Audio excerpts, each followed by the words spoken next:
तो अगर कला के अंतर संबंधों की बात करें तो आप उसको किस परिप्रेक्ष्य में देखते हैं? ये कलाएं सारी एक दूसरे से जुड़ी हुई है। इंडोनेशिया के बाली हिंदू विश्वविद्यालय में हुआ।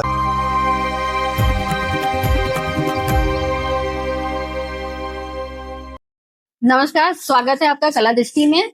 आज हमारे साथ एक कलाकार हैं जो राजगढ़ मध्य प्रदेश से हैं और ये स्वयं कलाकार के साथ साथ कलाकृति भी हैं, क्योंकि ये गीत लिखना, साहित्यकार और साथ में गाने का भी काम करते हैं।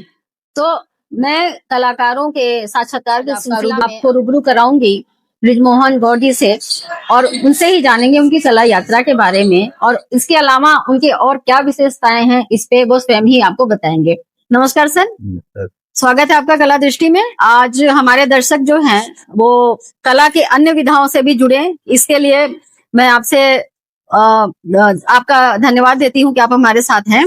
और प्लीज अपने कला यात्रा के बारे में जो भी है बताइए। और मुझे अभी हाल ही में पता चला कि आपकी एक पुस्तक है जो कहीं विदेशों में लॉन्च की गई है, तो उस संदर्भ में भी हमारे दर्शकों को बताइए। वैसे तो क्या है, बचपन से ही मुझे काफी शौक रहा है अलग अलग कुछ करने का। लेकिन सन 80 से लगातार लेखन के क्षेत्र में मेरे गुरु हैं रघुवंशी जी हरदा से। उन्होंने इस ओर प्रेरित किया, तो मैंने सन 80 से लिखना शुरू किया। अच्छा। और अभी तक लघु कथाओं से लिखना शुरू किया था मैंने। मेरी कहानियां भी अधिकतर आकाशवाणी इंदौर से प्रसारित होती रही हैं। आकाशवाणी भोपाल से भी प्रसारित हुआ है। मैं आकाशवाणी में आर्टिस्ट भी रहा हूँ, वहां से भी मैंने अपने गीत संगीत की प्रस्तुतियां दी है। अच्छा। उसके अतिरिक्त अभी तक मेरी 7 नंबर बुक जो है वो मार्केट में है, अमेज़न और फ्लिपकार्ट पर उपलब्ध है। अच्छा।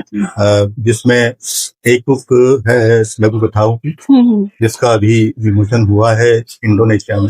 इंडोनेशिया में? जी। अच्छा। इंडोनेशिया के बाली हिंदू विश्वविद्यालय में हुआ है। बाली हिंदू विश्वविद्यालय, ओके। वहाँ के जो कुलपति हैं आई मेडे डियान सुपुत्रा, अच्छा, उन्होंने उसका विमोचन किया और मेरी रचनाओं का पाठ भी हुआ वहाँ। काफी अच्छा लगा। विदेशी लोग भी उन लोगों में बड़ा इंटरेस्ट रखते हैं और के प्रति बड़ी, यहाँ के संस्कृति में उनका विशेष रुचि होता है। इसी तरह से आजकल तो ऑनलाइन का जमाना है, तो नेपाल की के लुम्बिनी शहर की एक संस्था है, उसने भी एक कंपटीशन का आयोजन किया था। अच्छा। जिसमें मैंने अपनी रचना भेजी थी महिला सशक्तिकरण के लिए। उसमें मुझे महिला सशक्तिकरण के लिए अवार्ड दिया गया है। लेखन में अच्छा। उनके द्वारा चुना गया है। बागी संस्था है एक दुबई की, जो मैडम आरती गोयल चलाती हैं। उस संस्था से भी मुझे प्रमाण पत्र वगैरह मिल चुके हैं। और उसके अलावा उन्होंने वैश्विक लघु कथाओं की एक बुक निकाली है, जिसमें करीब 10 देशों के साहित्यकारों को लेकर, उनकी रचनाओं को लेकर, उनकी लघु कथाओं को लेकर उन्होंने एक बुक का प्रकाशन किया है। अच्छा। उसमें भी मुझे शामिल किया गया है। ये मेरे लिए भी बड़े गर्व की बात है। और बस इसी तरह से लेखन का। अच्छा, हाँ सर, जो आपने साहित्य लिखे हैं तो वो किस तरह के साहित्य हैं? मतलब वो उनका जो विषय है वो क्या है? बाल के ऊपर है, महिलाओं के ऊपर है, या समाज के ऊपर है? जी, मूल रूप से तो सामाजिक सरोकारों से जो जुड़े हुए हैं, वही विषय मैंने अपने लेखन में। लघु कथाओं में भी अधिकतर सामाजिक विषयों से जूझते हुए लोगों के बारे में ही अधिकतर कहा है। अच्छा। महिला सशक्तिकरण के बारे में कहा है। कविताओं में भी अभी एक लंबी कविता का भी सृजन कर रहा हूँ मैं, वामा करके। वामा? जी। अच्छा। इसके 50 छंद पूरे हो चुके हैं और करीब एक बड़ा ही ग्रंथ बनाने का विचार है, जिसमें महिला क्या है और क्या कर सकती है, ये मैंने उसमें देखी। ये तो बहुत अच्छी बात है सर कि आपने महिलाओं के सशक्तिकरण की भी बात की है। अच्छा, साथ में मैं एक चीज जानना चाहूंगी, जैसे आपने कई कला विधाओं पे महारत हासिल की, तो अगर कला के अंतर संबंधों की बात करें तो आप उसको किस परिप्रेक्ष्य में देखते हैं? कलाएं सारी एक दूसरे से जुड़ी हुई है। संगीत और साहित्य का गहरा नाता है। अभिनय और लेखन, ये भी गहरा नाता है। सभी कलाएं एक दूसरे से जुड़ी हुई हैं और एक दूसरे की पूरक है। पूरक है। अच्छा, आपका कोई ऐसा आर्ट फॉर्म जिसमें आपने सभी कलाओं को समावेश किया है जो आपको बहुत पसंद रहा, तो इस तरीके से कोई है आपका चलचित्र या लेखन जो सभी कलाओं को डिफाइन करता हो? मेरे YouTube चैनल पे अधिकतर जो मैंने भजन्स वगैरह बना के डाले हैं वो मेरे ही लिखे हुए हैं। अच्छा। क्रिएशन मेरा है, म्यूजिक कंपोजिंग मेरी है और करीब करीब वीडियोग्राफी भी।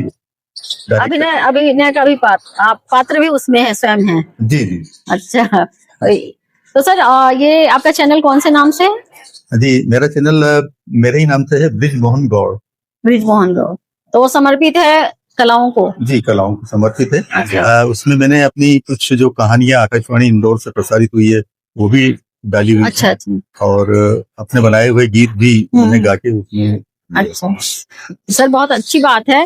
आज के संदर्भ में जो कलाकार हैं, नए कलाकार, युवा कलाकार हैं, तो आप उनको किस तरीके का संदेश देना चाहते हैं हमारे चैनल के माध्यम से, जो कला विद्यार्थियों को भी प्रेरित करे? अगर 2 शब्द उनको आशीर्वाद स्वरूप बोलेंगे तो अच्छा रहेगा। जो भी कलाकार जिस कला के क्षेत्र में जुड़ा हुआ है वो उसमें तन मन धन से लगा रहे। ज्यादा सोचने का समय है नहीं आज, और सभी को मतलब अपने काम के प्रति जो है समर्पित भाव से काम करना चाहिए, लगना चाहिए। अगर किसी ने अपनी कला को समर्पण दिया है, अपने लेखन को समर्पण दिया है या अपनी अभिव्यक्ति को समर्पण दिया है, तो वो बहुत आगे तक जाए। बहुत आगे तक जाए, मतलब आप प्रेरणा है हमारे युवा कलाकारों के लिए जो आज के दिन में साहित्य से भी जुड़ रहे हैं या चित्रकला से जुड़ रहे हैं या कला की किसी भी विधा से जुड़ रहे हैं, तो उनके लिए ये बहुत बड़ी बात है इस तरीके के व्यक्तित्व से मिलना। मैं कहूंगी अपने विद्यार्थियों से भी और अपने कला रसिकों से कि वो ऐसे लोगों को अपना आदर्श बनाएं और पूरे तन मन धन से, पूरे समर्पण के साथ कला की सेवा करें। और इस संदर्भ में हम ब्रिजमोहन जी से फिर कभी वार्ता करेंगे। सर, आप हमारे चैनल पे आए, इसके लिए आपका बहुत बहुत धन्यवाद। और आपका धन्यवाद।